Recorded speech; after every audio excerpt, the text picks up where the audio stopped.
Turn that off. What, the fan? Yes. Yeah, if you really feel like you need to. Yes.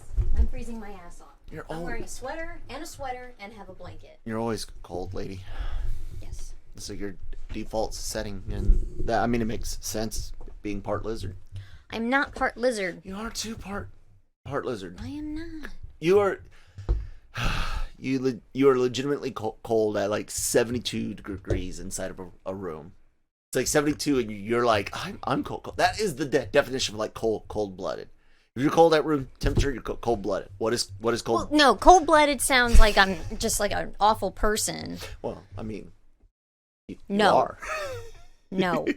Welcome to the Daily Cup of Genre, everybody. The show where Christine and I will bicker like a married couple because, well, we are one. It is the show where we talk about everything in entertainment, news, geek, and pop culture, sponsored by the great folks over at Grow Generation, where the pros do go to grow. And, LRMonline.com and the Genreverse.com. Check those out, or not the Genreverse.com, Genreverse.com. Sorry. LRM's YouTube channel. If you're watching us on there, thanks. Please hit the subscribe.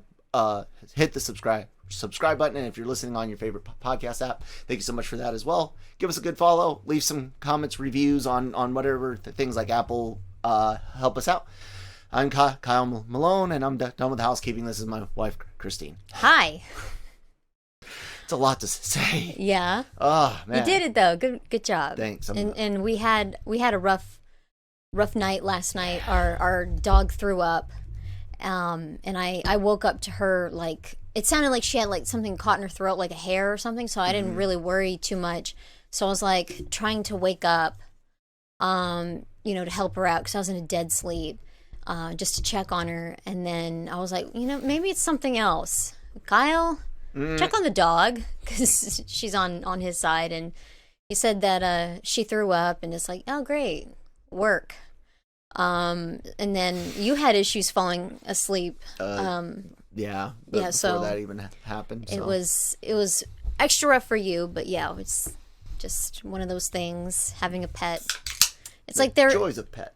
Yeah, like sometimes it's easier than children, but your kids don't just randomly throw up, Oh, they and you got to clean it up. Not ours. Yeah. Like hairballs and stuff, and God, it's. yeah. Yeah, cat getting on the And it's counter, rarer. knocking something over, and it's like, I forgot that I left that out, and now it's everywhere on the floor. There were horses everywhere. Speaking of scrubs, you had a scrubs moment. Yeah, I was thinking of Earlier. Bob Kelso just a few minutes ago when he finds out that he's going to be chief of medicine. The whole smell you later, Betty, popped in my head. I'm like, why are you here in my head? So yeah, it's Friday, everyone. Thank you guys for joining us this week. We got 4 daily Cup of Genre episodes out, which was really cool. Thanks, Christine, for being here in Manny's stead. Still not 100% certain on the total future of the makeup of the show. Christine is definitely going to be around to as often as she possibly can. Whether that's as a third with Manny or whatever, we'll see. But Yeah, it could be a third wheel. It's fine.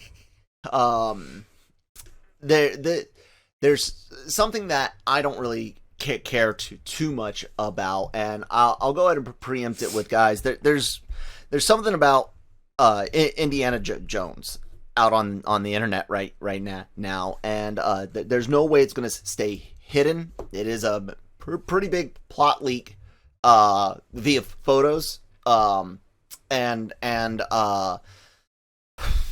it's going to be out in the general public regardless. You're not going to be able to avoid this one, but I'm giving you guys the warning. Christine and I will do our absolute best to make sure we do not mention it after this segment. So if you skip beyond the timestamp below of the Indiana Jones discussion, you should be fine. But like I said, this is a pretty big deal. It's pretty divisive, and it's going to be hard to ignore this. But Yeah. fair warning.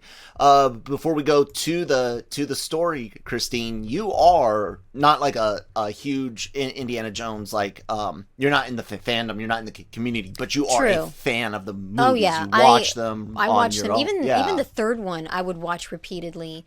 And of course, it's not the best out of the three. But they did bring the Nazis back, so. Yeah, but yeah, I watched them like a lot. I loved Indiana Jones. Was that more your dad or your mom, or both, or was it just you? It was probably just me, because I would watch stuff on repeat a lot. Like if I really liked it, it was kind of like music, and it's kind of just something I would go back to. And some people are like watch it and never watch it again. I'm someone who will beat the hell out of it in my brain, and be okay with it for certain things. How dare I look smaller than you? No, I'm joking. Go ahead. Yeah. So, but yeah, I never. Usually, I avoided community stuff, because it's not really like I had much to say. It wasn't like I looked down on it or anything like that, or avoided, because I know there's going to be people all the time, no matter where you go, that say mean things. So it wasn't like I was trying to avoid that. It was just, I have nothing to contribute, so I'll be here by myself. So with that, my take on Indy is just meh. Like if it's on, I can watch it. I can watch Raiders anytime. Like that, of course, being most people's favorite, but also being a really just a well made film, a good movie overall. It's just not my type of movie. So you'll hear people like one of our former contributors, Seth, will always be like, Kyle hates Indy. I don't hate it. Nothing yet. So for me, getting into Indiana Jones itself, Indiana Jones 5, I have an idea of where they're going to go with this. But we'll see specifically. So, ladies and gentlemen, our big plot device isn't gods, although Nazis are coming back. That's an old-fashioned thing. So it's not deities or religious artifacts. It's not even aliens this time. No, ladies and gentlemen, we are going to be stepping up, as I'm zooming in here for your guys' benefit as well as ours. We're going to be stepping into dangerous territory of time travel. Yes, that's right, ladies and gentlemen. There are lots of photos that are out here, including things with Roman soldiers and legions of troops doing combat, moving in boats, as you can see in the photos. These are also available from their original sources, cited within our article on lrmonline.com. Christine, without even thinking about the story implications, just knowing that this is our fantastical element, time travel. Well, what's your take? I don't like it. I didn't even like the fourth one. Their idea with it. So I didn't even watch it. Refused. This one, I'm not gonna watch it either. It's not my thing. So I don't know what. I hope people like it, because I don't want them to put in all this hard work and it just be like absolute shit. Yeah. But it's not for me. Yeah. So for Brian, he immediately was like, no, because he thought about the implications of this. So if we consider all of the Indiana Jones movies canon, and Brian brought up a good question. This is our kitty cat Sarah. Say hi, Sarah, Victoria. Hey.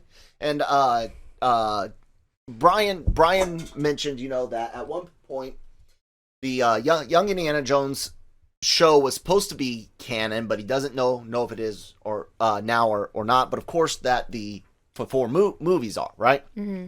And we all know that in the fourth film, or the fourth film, Crystal Skull, that Mutt is Indiana Jones's son, and Shia LaBeouf's character they were thinking and hoping he would carry it on, after success of things like Transformers and whatnot. But in the end, that didn't happen. So there's been rumors that this female character in the Indiana Jones 5 movie is potentially going to be related to him, or have a relationship with him, not romantic, but in a way that she can carry on the Indiana Jones name and legacy, right? Mm-hmm. What if the time travel erases Mutt and gives him a daughter instead? I don't know. Well, so Brian then took that and he's like, you know what, that in and of itself isn't necessarily the worst idea, rebooting the series. He said he would prefer a full reboot of the series than this. Do you think time travel is an attempt to hand this series off, or do you think it's just going to encapsulate something, and regardless of what happens next, this in and of itself is do you think it will be a good send-off for Ford? I don't know, because I still don't like the time travel thing. Either way, I'm just kind of like, I don't quite know. So either way, I'm not a fan of either. So it just, I don't know. I don't know why this is going on. I don't know why there needs to be a 5. Because there's money to be made, and nostalgia. Yeah. Nostalgia goggles are on. So why not? Yeah. So I'm not into it either way. I'm not. Well, let me ask you that. Do you want to see? Do you want to see it? Move on from Ford, move on in a new, whether it's this female character, a male character. Do you want an Indiana Jones as a franchise to continue on in any format? And if there was a streaming series on Disney Plus or movie, what would you like to see it move on to? If it were to continue on, I would like to see someone else, and that would be fine. I don't know how interested I would be. I'd have to see the trailer, because I didn't like the trailer of 4, and I'm not liking what I see here. So I'm not going to say that it's just a terrible idea, because I don't know. It depends on who makes it. It could be interesting. Would you rather it be a movie, or would you like to see like a Disney Plus series? Like, take young Indiana Jones idea, not necessarily that they have to be young. I would still do movie. You'd still do movie? I would still do movie. It feels like it should be just that. I don't know how they could do a series unless it was like really short. Well, I mean, but I feel like had that old TV Young Indiana Jones, so that's kind of corny and cheesy. It's in the time of like your Hercules and Xena and whatnot. But I agree. You wouldn't want like 20 episodes a season of that. You'd want 12 at most. To me, that's even that's even well, okay, 30 minutes. Yeah, because I was like, that's even pushing it. But yeah, I'm thinking like 1 hour and be done with it. In that, you want 4 to 6 hours of maximum story time, whether you chop it into 30, 45, or 60 minute chunks. That's kind of what I was thinking as well. Yeah. So let us know what you guys think of it. There's no real idea on what the actual MacGuffin will be. We had the Ark and the Grail and the Crystal Skull, and what was the other one? What am I missing? The Ark. What's in the temple? What was it in Temple of Doom? I don't remember. I don't even remember. I only remember like most people don't like Temple of Doom. Yeah, I saw it a lot as a kid. Like I was a lot younger, but it was definitely the first 2 that I would watch a lot. I mean, 1 and 3. 1 and 3. What? Raiders and Last Crusade. That's what you said earlier. The first 2. The third was the one with the woman that was annoying. I don't know. Yeah. Anyway, but yeah, like I don't. Yeah. So, so yeah, it was just like one of those where it's like, I don't really I don't know. I think it was like a jewel or something. Some kind of gemstone. I don't know. Okay. Yeah. It's been a while. It really has. Regardless, I have a... Kathleen Kennedy is an ideologue. Well, what that ideology, I'm not saying it's left or right, because honestly, it's kind of just her own thing, and it encompasses a lot of things that people will identify on the left. But that's only because of the way she uses things, because people with politically right leaning things use the same methods. They just do it for different purposes, right? Mm-hmm. So, regardless, she is an ideologue. She pushed the Force is female, not the Force is also female. The Force is female. Words matter. The way you use them, like intent matters, and if you're not clear with your intent, you need to make it clear. No. Mm-hmm. She was very clear. The Force is female.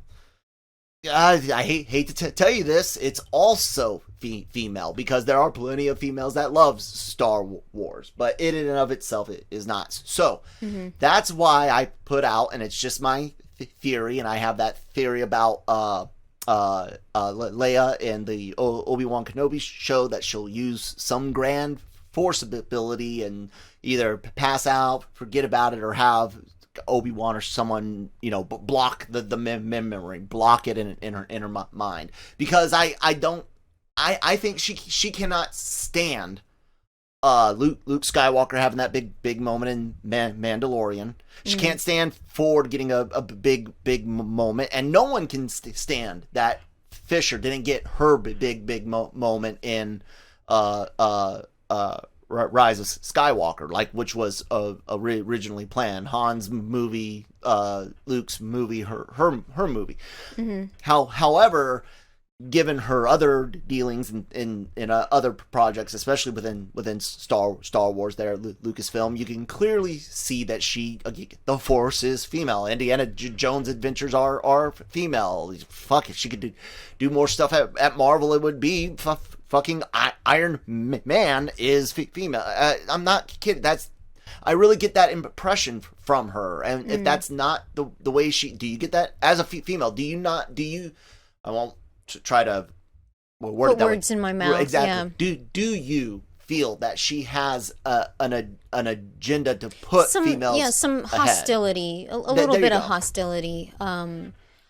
And the thing is, it's like there are some great projects where females lead, and you don't have to take away every male lead. Like I don't get that. Try to, I don't know, take away from males. It just seems kind of weird. Like, I'm about equality, so you can, if you want, with Indiana Jones, have the next person be female. I'm not going to be bugged by it. If done well, if done well, yeah. People won't. I don't care. It's the next person. It's whoever it is. It's fine. I mean, I'll just you can keep talking. Okay. But yeah, just the way that the whole Luke Skywalker in the latest trilogy, it just kind of pissed me off. So I don't know, and I thought they could have done Ben better. Ben Solo. Yeah, I hate him being. I almost said Skywalker, and because that would make it would make sense. Not just sense because of the EU, but what the fuck did Leia have to do with Ben? And that's what they're gonna do. Jason. That's what they're gonna connect it to. Yeah, the Obi-Wan Kenobi show, and she's gonna remember that forever and be like, "That's why we named him Ben." I just cannot believe I just thought of that. Holy fuck! That's what they're fucking doing. They're gonna give us the reason to name Ben Solo via Obi-Wan fucking Kenobi to a 9, 10, 11-year-old fucking Leia. Oh my god. I don't know, but to me, I remember when we were in the theaters and Han shouted Ben, and Kyle's like, ugh. And I look over and I'm like, I'm sorry, you know, because it's, you know, it cuts him deeper than me. What sense did it make? It like didn't. I said, not even EU. Just she. Her first words to him are on a fucking hologram. I don't even know if they filmed a scene together. Obi-Wan and Fisher and Guinness. But she's like, long ago you served my father, so I'm coming to you for help. Yeah. Not, I fucking know you, love you so much, and you sacrificed things for my dad or something, and my brother's name is Ben, so I'm gonna name my son is no, but that's what's gonna happen now. They're gonna give her a fucking force ability, and why she names Ben. Fuck. To be fair, you know, you don't have to necessarily know someone well to name your kid after them. It's, you know, a hero, that's fine. But the problem is, it's like for those who have read the novels, they know the children that Han and Leia had together and the son that Luke and Mara Jade had.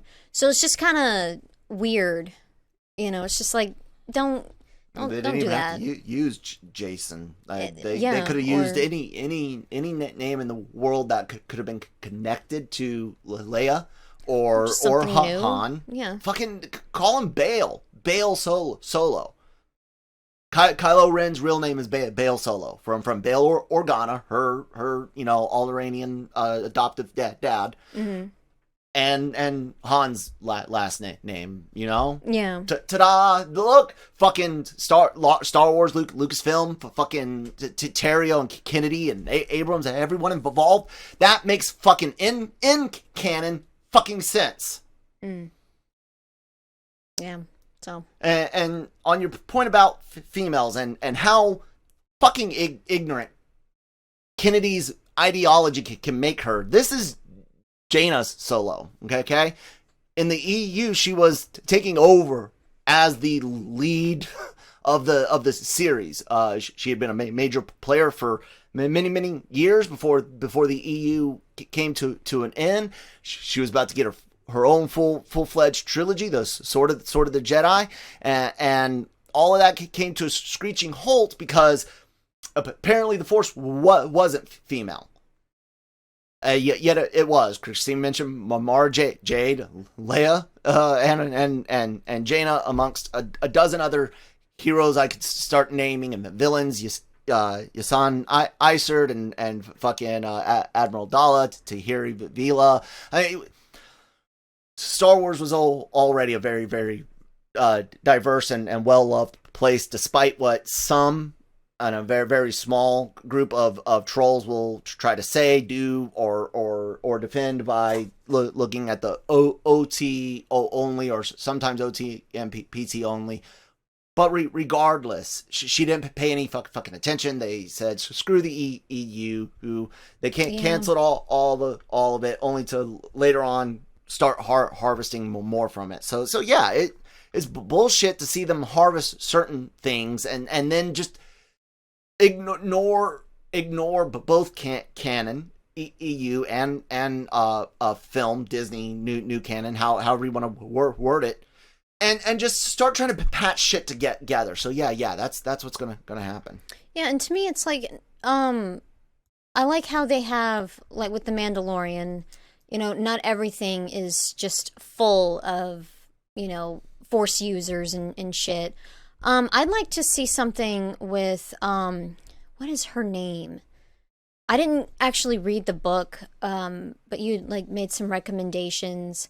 It's a pilot. What is her name? The daughter of, why can't I think of his name? What, Wedge? Wedge. Yeah, Wedge Antilles' daughter, you know, like, because she didn't become an X-Wing pilot. She could have, but she could fly. She was a pilot. But she chose something else. Yeah, she was running around with a commando group of Wraith Squadron, an offshoot of what her dad had done. But she had had a really big, like, the opposite of General what was his name, Abrams.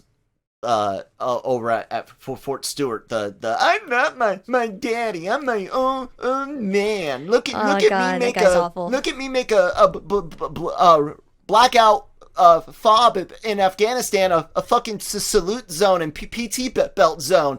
Oh my goodness, they mortared the base. I don't understand why. Yeah, fuck you, Abrams, you fucking bitch. She, on the other hand, went, I'm not my dad. Watch me. and actually did and that's shit what I that wanted to kicked see. ass. Yeah, because like when you were talking about her, and you had recommended a book or two, and it's like I didn't get a chance to get into it. But I don't know much about that story, so I'd like to see it. Yeah. So that would be fun. She was not afraid to definitely drop that Antilles name. Yeah. And let people know. Guess what I just did? I called my daddy.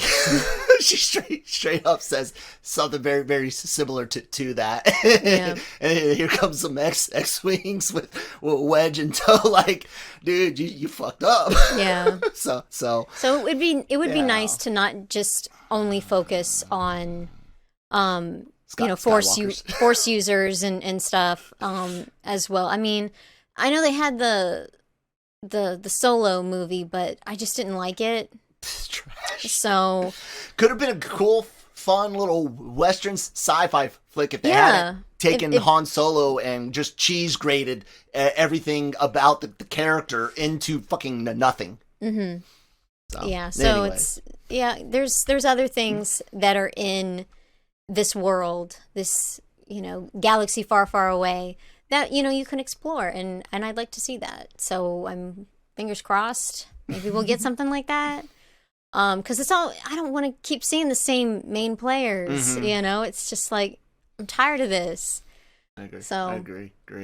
Anyways, we're gonna go ahead and take a word from our sponsors over at Grow Generation. So guys, take it away. Grow Generation, where the pros go to grow. For all of your cultivation needs, Grow Generation has the right products, service and staff to make your grow successful. Go to www.growgeneration.com, where the pros go to grow. Yay! Thank you guys for sponsoring the episode. As usual, please do check them out. If you do purchase something, let them know. Leave some comments. Hey, heard about you on the Daily Cup of Genre or whatever podcast, LRM's website. And hopefully we can continue to grow, and that helps with you guys, sharing, following, liking, subscribing, all that good stuff. Anywho, it is Friday, and I said last week we would be talking about some Scream stuff, and I absolutely intend to do that, because this week we also got our first Scream 5, and I'm calling it Scream 5 because to call a sequel to Scream 1, 2, 3, and 4 just Scream is fucking stupid. Yes. But we did get the Scream 5 trailer, and I've actually got it keyed up if you want to put on your headphones. Oh, okay. And even though we already watched it, we could kind of talk about it together as part of our Friday Frights. So if you are a kitty and you don't want to, and I don't mean kitty cat, I mean under the age that you're supposed to watch rated R movies, make sure you have your parents' permission to keep fucking watching. So I always loved Scream from the first time that I saw it. First time I ever saw it was with my cousin Amber, visiting California, hanging at Uncle Kevin's house, and it's just like, this is the coolest thing I've ever seen since I saw Freddy Krueger a few years ago. Because I was young.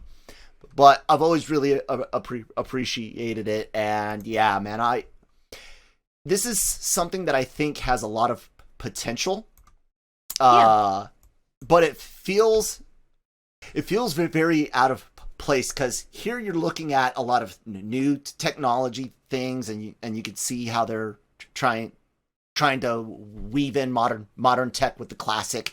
Do you want to play a game? Do you like scary movies? But it still feels very, very 90s.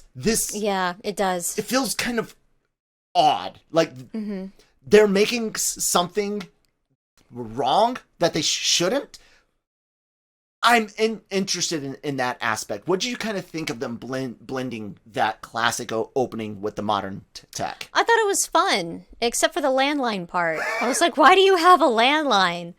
It's just kind of weird. Mom or dad works from home like your mom. Yeah, probably. But it was just kind of funny to see. I'm like, oh my God, that's a landline.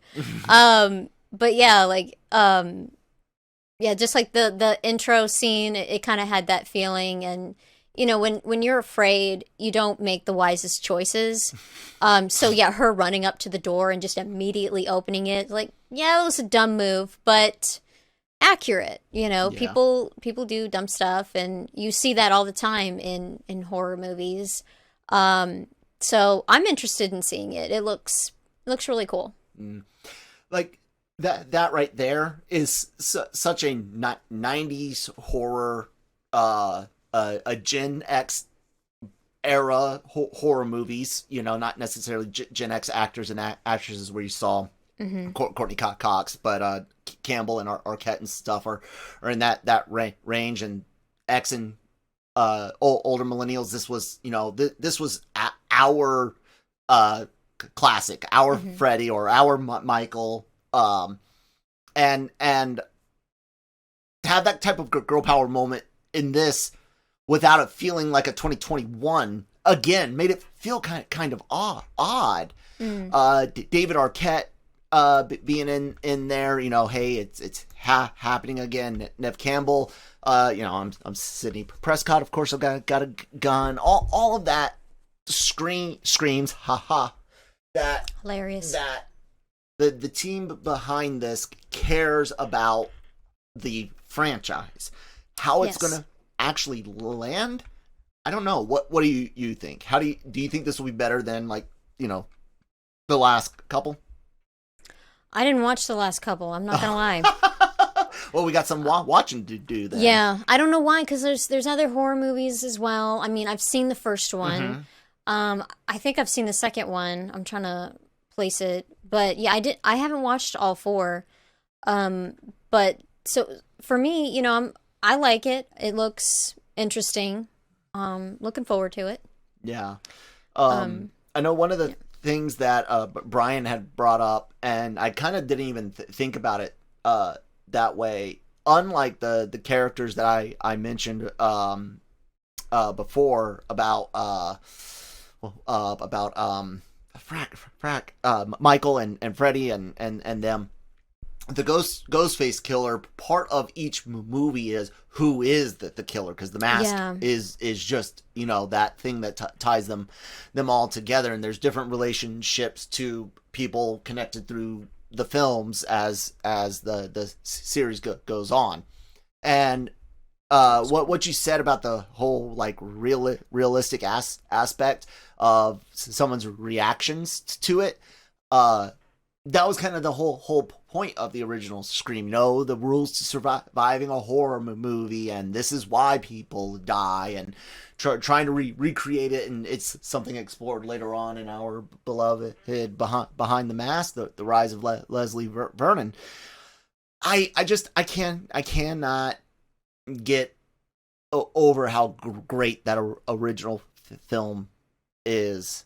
And while this, I am not singing its praises, because, like I said, it's weird feeling. It looks like Scream, and modern shit does not usually look or feel like the original stuff. So it's and really then weird. a lot of times they end up, you know, fucking up the original, you know, work and trying to make it into something new. It just doesn't land. So I think this will be great. You know, usually I'm not the kind of person who wants, you know, a bunch of revivals of past films, just past projects. I'll just say that. But this, actually, I'm looking forward to. I hope it's good. I really do. I hope it's good. And yeah, that's all I could say on that. Horror movies themselves are they're a window into a lot of different psyches. Comedy being one of the key. Like, people don't realize the amount of comedy that comes from tragedy, right? Comedy's just tragedy plus time. Yeah. That's why too soon for a joke. That's why that exists is that other saying, or maybe it's vice versa. Regardless, the idea of trauma and finding comedy in that can work in reverse as well, where you take what you've turned into comedy, where you've found that outlet for a funny bone, and you do things like Jordan Peele and the guy doing the Halloween and Halloween Kills, Halloween Ends movies. He's a funny guy. I can't remember his name right now. It's I don't either. I'm sorry. But anyways, they're going back to the dark place. Doing it in reverse. And one of the best things out there, of course, we talked about last week, is when you can kind of put one foot in both and do comedy horror. Yeah. But the most classic horror elements out there that are supernatural ones, but you started getting this thing in the 70s and definitely throughout the 80s of slasher flicks. Like slashers are a thing. That's real, right? Yeah. Someone with a knife does stab someone else in the world somewhere, like right now. Sad, but that's real, right? Yeah. Right? Yeah. Alien is great, but yeah, you're not gonna have a xenomorph, come about. So yeah, with slashers, it has that, like you just said, that realness to it. So to a lot of people, it can be scarier. That crazy person that you see while traveling.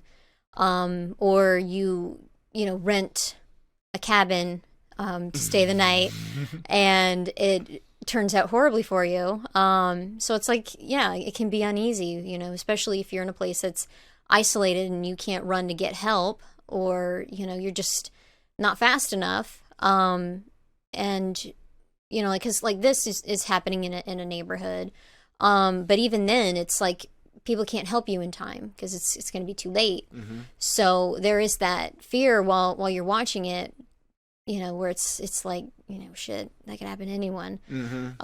So yeah. Exactly. So it becomes a really like easy access point to the genre, and from a straight slasher flick with no supernatural elements like a Behind the Mask or Scream, you can then take them down as someone that's new to the genre. You could genre. You can take them down into supernatural slashers, Freddy, Michael, Jason, and then from there, now you've got demons and Raising Dead and all that. You could take someone anywhere if they can get through the big three. You could take them anywhere, right? So I like slashers for that aspect, and I have a really interesting choice as a slasher film. I'll save it because it's a big surprise and going to come out of left field. But what I like about slashers, that realistic thing about it, allows people to almost play Twister. So if you can take horror and comedy, if you take the slasher element at its core, a murderer, people trying to figure out the murders to stop them. There's some other genres that can fit in there, but what is a slasher film that you would absolutely suggest that the audience must see in their lifetime? What is your recommendation? Okay, because like for me, it is Cabin in the Woods, even though there is that non-realistic aspect of it. But I mean, I was looking through the list. I'm like, what is my favorite? And I'm like looking online. I'm like, you know what? That's the one I watch the most. How is that a slasher movie? They had it on the thing, and I was like, well, yeah, I guess, it's got some elements to it that are like that. As far as like just the basic core of it, it would have teenage stuff. I could see the argument. Yeah, but not quite. And that's the thing. It's kind of hard because, that is one of my favorites, and it kind of teeters on that. Just going with something that's just pure, with that genre, it would have to be Behind the Mask, The Rise of Leslie Vernon. See, that's what I figured that I would say you would be picking, but yeah, mine also, like I said, it does kind of stretch that, and I was looking at it, I was like, I see where people could come from. Yeah. So I'm not 100% against Cabin in the Woods is an absolutely amazingly fun film. People that will watch it are like, oh, you just shit on Evil Dead or you shit on this. No, motherfuckers, it is a love letter and a freaking wank off session to horror genre. Yeah. So yeah, I can kind of get that. Like I said, there's an element of stalking. There's the element of the teenagers and the rules, some of which are mentioned in Scream. So what if you took horror and action flick? Oh wait, they've already done that. Called Aliens, right? Yeah. Aliens was an action movie, but it still had the horror elements from Alien. So my recommendation for a slasher flick, Hot Fuzz. Hot Fuzz. I wasn't expecting you to say that. Is that not a slasher flick? Town starts suffering from a spat of missing persons. Find out people are not just missing, they're fucking dying. Police officer that's kind of out of his element, a little bit of an outsider, has to help solve the murders. Turns out it's always someone you know. It's fucking half the goddamn town. Yeah. But that is a slasher movie through and through. There's masked people being stabbed. That is a slasher movie, is it not? Yeah, it's a good one. It was, and it's that comedy horror as well, because it was so funny. Oh my god, like the scene when they're at the theater and they're doing the Leo DiCaprio Romeo and Juliet and the dance afterwards. You're like, oh god, that's so terrible. But so great. Yeah. Or singing Loveful. Yeah. Yeah. Oh man, that was trash. Leo, you might have your Oscar finally, and you might have done a lot of really great movies, but you should still be bitch slapped regularly for Romeo and Juliet and Titanic. No. It gets you where you need to go, because that's the thing. Hey, it's like you're trying. You're trying to get your foot in the door. He could have stuck with Tiger Beat for as long as possible, but no, he's like, I'm gonna go try to do something. Yeah, and he finally did. Aviator is great. Catch Me If You Can, a wonderfully fun movie. I'll watch Tom Hanks sit in a chair for an hour and talk about cardboard. But Tom Hanks is one of my favorite actors. Comedy genius in his own, but Shutter Island is great. Yes, like as what's his name, Candyland and Django Unchained, a very intense and entertaining performance. So yeah, bravo to him for getting out there. I would still require a yearly smacking for those two films. Well, think about it this way, because I don't know why I drew a blank on his name, but Robert Pattinson.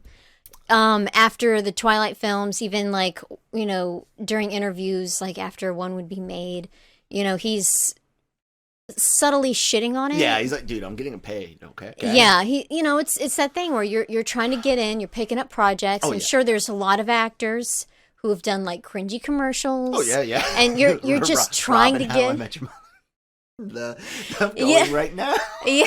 Oh God. So yeah, it's like you're trying to get I'm not in. begrudging And, yeah. I'm just saying I'd still smack him. No. Yeah, he'd beat the shit out of you. There's choices I made that people should smack me for that got me to where I'm at, because it's like, dude, you could have done that better. Yeah, probably could have. Go ahead. Anyways, there you guys go. Cabin in the Woods / Behind the Mask, Rise of Leslie Vernon. I got absolutely great slasher movie. And then check out Hot Fuzz and approach it less from the body cop. Don't share cups with your buddy. But the buddy cop angle of it, and take a look. There is straight up an action slasher flick there. So yeah, this is the list that I went on, and it's here. So it's not like I fine. was looking and I hadn't prepped, and I was going through, and I'm like, because like favorites can be really hard. So I'm like, see right here, number 14. Yeah, Cabin in the Woods. Like I said, there's elements of it to that it, yeah. Absolutely. And there again, are it's comedy slasher horror, and I love comedy horror. And there are slasher creatures that they could have summoned. I mean, the redneck zombie family is a type of slasher trope in the way that they constantly move towards you. They have intelligence enough to use weapons and things like that. So yeah, I get it. It's just it really wasn't what I was started thinking. out that way, and then it shifted. Yeah. So with that being said, guys, I brought up our website, lrmonline.com, and of course genreverse.com will bring you here for right now. We're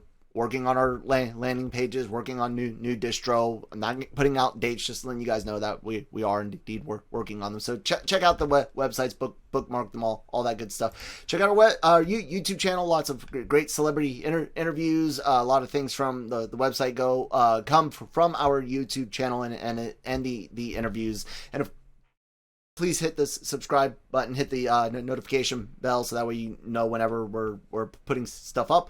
And of course, we have all of the podcasts wherever you get them.